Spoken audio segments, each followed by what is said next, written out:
Les Français ne savent pas, mais c'est bientôt la fin des libertés pour tout le peuple. Pourquoi tous les Français cherchent à fuir ce pays pour s'expatrier ailleurs? Qu'est-ce que l'euro numérique? Quand est-ce qu'il arrive? Qu'est-ce que ça va changer pour les Français? Et pourquoi le gouvernement précipite les choses? Il faut comprendre tout ce qui va changer. Ce que je vais vous dire là, les sources, c'est Christine Lagarde, directrice de la Banque Centrale Européenne, ça a été annoncé à la télé. Donc l'euro numérique arriverait en octobre en France et en Europe. Écoutez bien ce que ça va changer.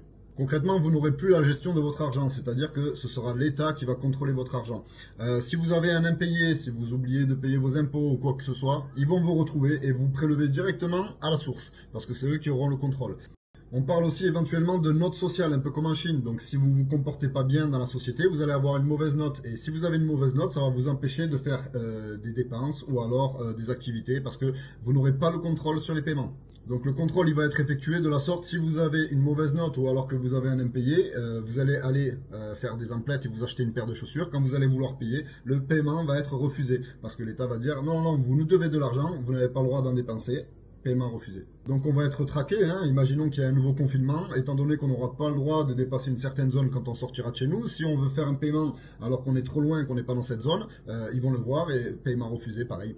On peut imaginer aussi que si vous voulez voyager par exemple en Russie et que la France a des conflits avec la Russie, ils vont vous empêcher de prendre un billet d'avion pour là-bas. Donc c'est concrètement la fin de votre liberté. Le plus fou dans tout ça, c'est qu'on parle d'une éventuelle date de péremption sur l'argent. C'est-à-dire que, je vous donne un exemple, quelqu'un qui vit confortablement, qui gagne 6 000 euros par mois, s'il arrive à économiser plus de 3 000 euros par mois, l'État dira, bon, cette personne a eu assez d'argent pour vivre, il lui en reste un peu, on est capable de lui prélever une partie pour rembourser la dette sociale. Écoutez bien, un autre exemple de la manière dans laquelle ils peuvent nous contrôler éventuellement aussi, c'est imaginez que vous avez pris 2 fois l'avion dans le mois pour le travail et que vous avez des vacances à la fin du mois, vous voulez prendre un 3e avion pour partir en vacances, l'État pourra refuser votre paiement de ce 3e avion en disant non, non, non, l'empreinte carbone est trop haute. Donc comme je vous le disais juste avant, l'info la plus folle, c'est qu'il y aura éventuellement une date de péremption sur l'argent. Donc si vous avez économisé un peu d'argent, il va fondre comme neige au soleil. Concrètement, vous aurez une date limite pour dépenser votre argent. C'est quand même incroyable. Donc prenez conscience de tout ça, renseignez-vous. On parle de l'euro numérique qui arrive, c'est Christine Lagarde qui l'a annoncé. Faites vos recherches et préparez-vous les amis parce que c'est la fin des libertés en France.